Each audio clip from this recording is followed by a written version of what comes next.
ভারত সরকার 5ই June বিশ্ব পরিবেশ দিবস থেকে 21শে জুন বিশ্ব যোগা দিবস ন্যাশনাল প্রোগ্রাম ডিক্লেয়ার করেছেন। পশ্চিমবঙ্গ সরকার এই ন্যাশনাল প্রোগ্রামে পার্টিসিপেট করছে, আমরা ঘোষণা করেছি। 5ই জুন রাজ্যের সমস্ত ব্লকে এবং পুরসভাতে ইনক্লুডিং কর্পোরেশনে মায়ের নামে একটি গাছ লাগানোর কর্মসূচি হবে। প্রত্যেক বিধায়কদেরকে অরণ্য দপ্তর, পরিবেশ দপ্তর, দুটো দপ্তর নোডাল থাকবে। তারা ফলের গাছ দেবেন এলাকায় বিতরণ করার জন্য, এলাকায় লাগানোর জন্য। 12 থেকে 20 জুনের মধ্যে 3 দিন জনকল্যাণ শিবির করতে বলা হয়েছে ভারত সরকারের পক্ষ থেকে। আমরা 3টে ডেট বেছে নিয়েছি, ওয়ার্কিং ডেট 15, 16, 17।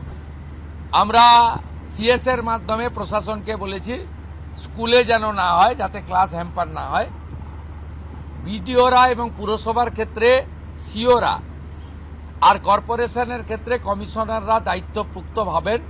বিধায়করা এবং যে এমপিরা সেখানে চিফ গেস্ট হবেন, ইনোগোরেটর হবেন। সব জায়গায় জনকল্যাণ শিবির হবে।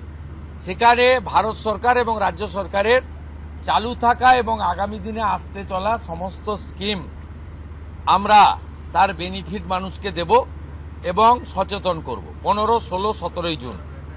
21শে জুন বিশ্ব যোগা দিবস আয়ুষ ডিপার্টমেন্ট, যা পশ্চিমবঙ্গ সরকারের হেলথ ডিপার্টমেন্টের অন্তর্গত, এবং স্পোর্টস ডিপার্টমেন্ট মিলে করবে। পুলিশ থেকে, স্কুল থেকে, এনসিসি থেকে, নানা এনজিও অর্গানাইজেশন, উৎসবের মতো পৃথিবীর 200টা দেশ ভারতের যোগা দিবসকে গ্রহণ করেছে। আমরা বিচ্ছিন্ন ছিলাম, আমরা এবারে যুক্ত হলাম। উৎসবের মতো হবে। আয়ুষ ডিপার্টমেন্টের প্রোটোকল মেলে যেখানে যেখানে পাবলিক যোগা হবে তার আগে 2 দিন রিহার্সাল বা তাদের যা প্রোটোকল আছে, প্রোটোকল ভেঙে হঠাৎ করে যোগা পালন করতে কেউ যাবেন না, ছবি তোলার জন্য যাবেন না।